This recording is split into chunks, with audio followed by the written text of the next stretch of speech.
திமுக அமைச்சரவையில் முக்கிய அமைச்சராக இருந்த நேரு அவர்கள் கோயில் கோயிலாக போய் ஏறாத கோயில் இல்லை, இறங்காத குளம் இல்லை அப்படின்ற மாதிரி எல்லா இடத்துக்கும் போனார்.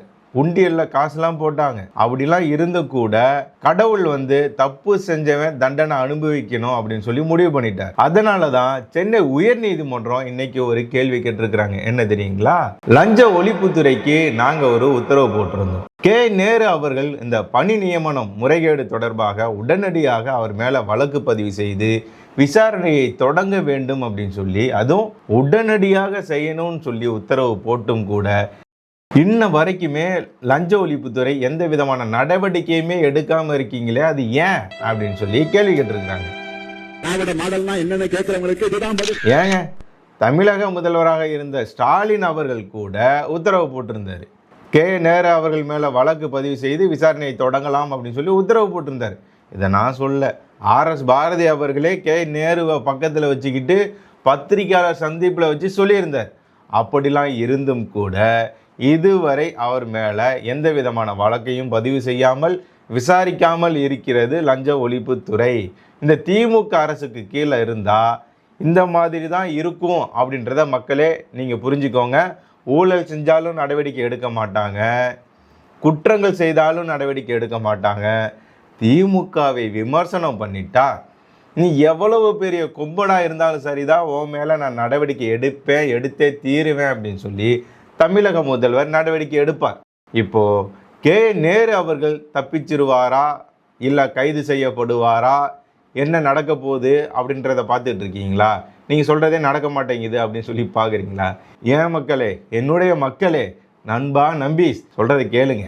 நீதிமன்றம் ஒரு வழக்கை விசாரித்து தீர்ப்பு வரத்துக்கு எவ்வளவு வருஷம் ஆகுன்றது நமக்கு தெரியும். ஆனால் நம்மளால் உடனடியாக திமுக செய்த தவறுகளுக்கு திமுகவை தண்டிக்க முடியும். இன்னும் ஒரு 20 நாட்கள் 30 நாட்களுக்குள்ளேயே அந்த தண்டனையை நம்ம கொடுத்துட முடியும் திமுக செய்த தவறுகளுக்கு. அதுக்கு என்ன பண்ணுன்றீங்களா? ஓட்டுன்னு ஒரு ஆயுதம் இருக்குது, அதை நம்ம சரியாக போட்டோம்னா திமுகவிற்கு நீதிமன்றம் என்னங்க தண்டனை கொடுக்கறது? மத்திய அரசாங்கம் என்ன தண்டிக்கிறது? சிபிஐ என்ன தண்டிக்கிறது? இடி என்ன நடவடிக்கை எடுக்கிறது? கடவுள் என்னங்க நடவடிக்கை எடுக்கிறது? நாம் தண்டனை கொடுக்கலாம் திமுகவுக்கு. வரக்கூடிய தேர்தலில் தமிழக மக்களே தயாராக இருங்க, உங்களுக்கான வாய்ப்பு வந்துவிட்டது, சரியாக பயன்படுத்திக்கோங்க.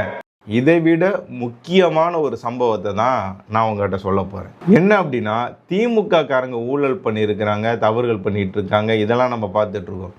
இன்னொரு புறம் பாருங்களேன், திமுக என்னெல்லாம் பண்ணிகிட்ருக்கு. சட்ட ஒழுங்கு. எந்த ஒரு கட்சியாக இருந்தாலும் ஆட்சிக்கு வந்தால் முதல்ல மக்களுக்கு கொடுக்க வேண்டியது பாதுகாப்பு.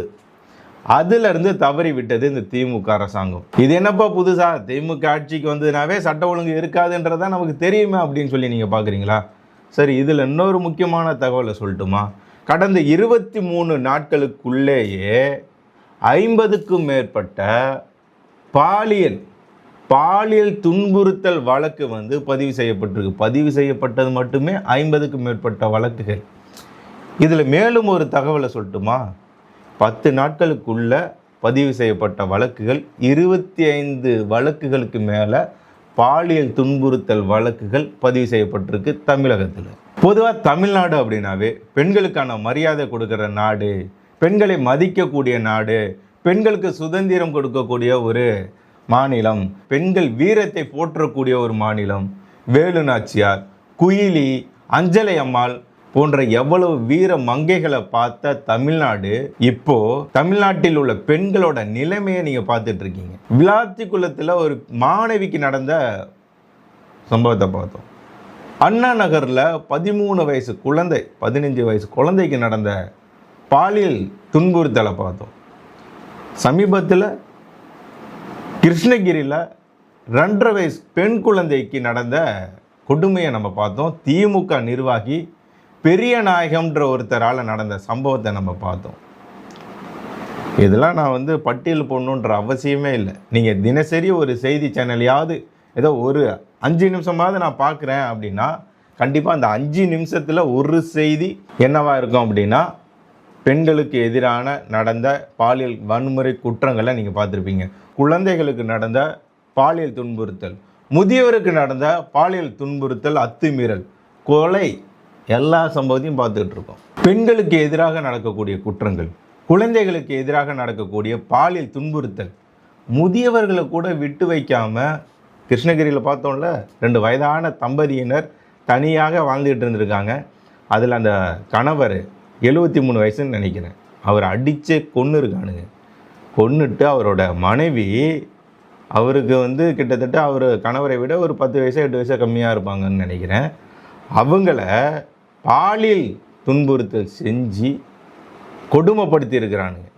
இது தமிழ்நாட்டில் தான் நடந்திருக்கு. இப்போல்லாம் பெண்களாக இருந்தாலும் சரி, குழந்தைகளாக இருந்தாலும் சரி, முதியவர்களாக இருந்தாலும் சரி, சுதந்திரமாக வெளியே வர முடியல.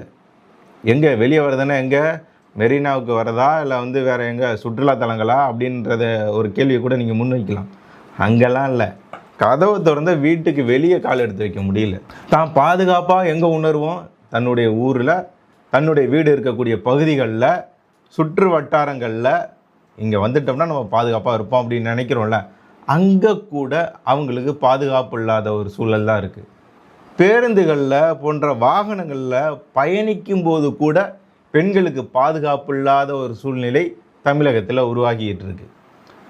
எல்லா பெற்றவங்களும் நினைக்கிறாங்க, பொம்பளை பிள்ளையை பெற்று வச்சுருக்கோம், இந்த ஆட்சியில் நம்ம எப்படி தான் வளர்க்க போகிறோம்னு தெரியல. தமிழ்நாடு ரொம்ப மோசமான நிலையை நோக்கி போயிட்டுருக்கு. வெளியே போனால் நம்மளே உயிரோடு வருவோமா, கைகாலோட திரும்புவோமா, முழுசாக வீடு சேருவோமா அப்படின்ற பயத்தில் இருக்கும்போது பொம்பளை பிள்ளையை பெற்றுட்டோம், என்ன பண்ண போகிறோம்னு தெரியலையே அப்படின்னு சொல்லி பயத்தில் இருக்கிறாங்க தமிழக மக்கள் எல்லாரும். நீங்கள் நான் எல்லாருமே தான். இந்த சூழ்நிலையில் தமிழக மக்கள், பெண்கள், குறிப்பாக தாய்மார்கள்லாம் முடிவு பண்ணிட்டாங்க, இனிமேலும் இந்த திமுக ஆட்சிக்கு வந்தால் நானும் வெளியே பாதுகாப்பாக போக முடியாது, என் வீட்டுக்காரரும் வெளியே நிம்மதியாக ஒரு தொழில் செய்யவோ வேலைக்கு போயோ சம்பாரிச்சிட்டு வீட்டுக்கு கொடுக்குற சூழ்நிலையும் இல்லை. ஒன்று மதுக்கடைகளில் செலவாயிடும், இது மாதிரியான போதைப் பொருளுக்கு செலவாயிடும். இல்லை அப்படின்னா அவர் பாக்கெட்டில் வச்சுட்டு வந்தாருன்னா எவனோ ஒருத்தன் எதையோ காட்டி கத்தியை காட்டியாவது மிரட்டி அந்த பணத்தை பிடிங்கிட்டு போயிடுவான். இல்லை ஆட்டோக்காரருக்கு மானாமதுரையில் கழுத்தறுத்து கொண்டு விட்டானுங்க. அதை வச்சு தான் இதை சொல்கிறேன். நான் ஏதோ வாய் புளித்ததோ மாங்காய் புளித்ததோ அப்படின்னு சொல்ல, எல்லாத்தையும் ஆதாரத்தோடு தான் சொல்லிக்கிட்டு இருக்கேன். தமிழ்நாட்டில் இந்த அளவுக்கு சட்டம் ஒழுங்கு கெட்டு போயிருக்கு. அப்படியே அவரால் என் கணவராலையும் பாதுகாப்பாக வர முடியாது, பணத்தை கொண்டுட்டு வர போகிறதில்ல, மீறி கொண்டுட்டு வர முடியாத சூழ்நிலை இருக்குது. இவ்வளோ இருந்தாலும் என்னோட நான் பெற்று வச்ச பிள்ளைங்க இந்த சமுதாயத்தில் ஒரு நிம்மதியாக வெளியே போயிட்டு வர முடியாது, ஒரு ஸ்கூலுக்கு கூட போயிட்டு வர முடியாது. இப்படிலாம் இருக்கக்கூடிய ஒரு ஆட்சி தமிழகத்துக்கு மீண்டும் வரணுமா?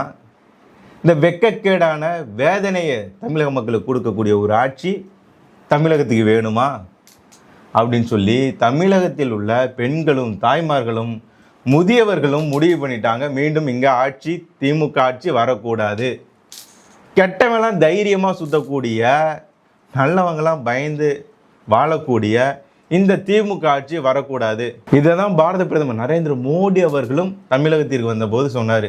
மக்களே முடிவு பண்ணிக்கோங்க, குற்றவாளிகள், ஊழல் செஞ்சவங்க, அயோக்கியெல்லாம் பார்த்து பயப்படக்கூடிய ஆட்சி வேணுமா, இல்லை அவங்கள பார்த்து மக்கள் பயப்படுற மாதிரியான ஆட்சி வேணுமா? அதனால் மக்களே நீங்கள் முடிவு பண்ணுங்க. மக்களும் முடிவு பண்ணிட்டாங்க, திமுக கட்சி மீண்டும் ஆட்சிக்கு வராது அப்படின்றத அவர் தெள்ள தெளிவாக சொல்லிட்டு போனார். நானும் அதை தான் நான் உங்கள்கிட்ட சொல்கிறேன். மக்கள் முடிவு பண்ணிட்டாங்க, நான் முடிவு பண்ணிட்டேன், இதை பார்த்து கொண்டு இருக்கக்கூடிய நீங்களும் முடிவு பண்ணியிருப்பீங்க அப்படின்னு சொல்லி நான் நம்புகிறேன்.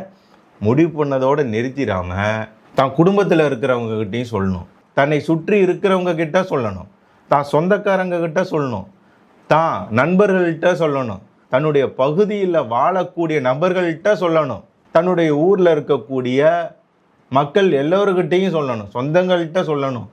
மீண்டும் திமுக ஆட்சிக்கு வந்தால் என்ன நடக்கும்ன்றத சொல்லணும். இப்போ ஆட்சியில் இருந்தப்ப என்னெல்லாம் நடந்தது அப்படின்றத தெளிவாக சொல்லணும். முடிஞ்சதுன்னா இந்த வீடியோவை ஃபார்வர்ட் பண்ணி கூட அவங்களுக்கு புரிய வைக்கலாம். அதனால் தமிழ்நாடு குட்டிச்செவராக போயிடக்கூடாது, இனிமேலும் அப்படி போயிடக்கூடாது, வளர்ச்சியை நோக்கி போகணும், பாதுகாப்புன்றது சரியாக இருக்கணும். இரும்புக்கரம் சொல்லி உதார விடக்கூடிய ஒரு ஆட்சி நமக்கு வேணாம். நான் கூட நான் இருக்கக்கூடிய பகுதிகளில் பேசினேன். அவங்க எல்லாரும் மனசு நொந்து போய் வேதனையில் சொன்ன ஒரு வார்த்தை, அப்பப்பா திமுக மட்டும் மீண்டும் ஆட்சிக்கே வந்துடக்கூடாது, எனக்கு மட்டும் இல்லை என் குடும்பத்துக்கும் பாதுகாப்பு இல்லை, என் பிள்ளைங்களுக்கும் பாதுகாப்பு இல்லை, ஸ்கூலுக்கு கூட அனுப்ப முடிய மாட்டேங்குது, அதனால் திமுக மட்டும் ஆட்சிக்கே வந்துடக்கூடாது, இவங்க நம்மளை ஏமாத்துறதுக்கு என்ன வேணாலும் சொல்லுவாங்க, நான் ஓட்டு போட மாட்டேன் அப்படின்னு சொல்லி என்கிட்ட சொன்ன பல தாய்மார்கள்லாம் இருக்காங்க. அது உங்களுக்கும் புரியும். தமிழ்நாடு மீண்டும் குட்டி சேராக போயிடக்கூடாது, வளர்ச்சியை நோக்கி போகணும். பெண்களுக்கு இந்த ஓசின்னு சொல்லக்கூடிய ஆட்சி வேணாம். ஓசி பஸ்ஸில் போனீங்களா, நாங்கள் 1000 ரூபா காசு கொடுத்தோமே வந்துதா, அந்த காசில் பவுடர்லாம் வாங்கி பூசிக்கிட்டு பலன்னு அம்மாவும் பொண்ணும் வந்திருக்கீங்களா அப்படின்னு கேட்கக்கூடிய ஆட்சி எங்களுக்கு வேணாம். எங்களை கேவலப்படுத்தக்கூடிய ஆட்சி எங்களுக்கு வேணாம். எங்களுக்கு மரியாதையும் எங்களுக்கு பாதுகாப்பும் எங்களுக்கான வளர்ச்சியவும் கொடுக்கக்கூடிய ஒரு கட்சி ஆட்சிக்கு வரணும். கண்டிப்பாக திமுக ஆட்சிக்கு வரக்கூடாது அப்படின்றத அவங்க தெளிவாக சொல்லிகிட்டு இருக்காங்க. நம்ம சேனல்ல இருந்து கூட மக்கள்கிட்ட போய் கருத்தெல்லாம் கேட்கும்போது நீங்கள் பார்த்துருப்பீங்க, மக்கள் கருத்து அப்படின்னு சொல்லிட்டு நம்ம போட்டுட்ருக்கோம். அதில் நீங்கள் பார்த்துருந்தீங்கன்னாவே தெரியும். இப்போ நான் சொன்ன பதிலெல்லாம் அந்த வீடியோக்களில் மக்கள் பேசுனதை தான் உங்கள் கண் முன்னாடி நான் எடுத்து சொல்கிறேன். அதனால் பார்த்து பண்ணுங்கள். வரக்கூடிய தேர்தலில் நீதிமன்றம் இல்லை, கடவுள் இல்லை, நமக்கே பவர் இருக்குது. திமுகவிற்கு தகுந்த தண்டனையை நம்மளால் கொடுக்க முடியும்.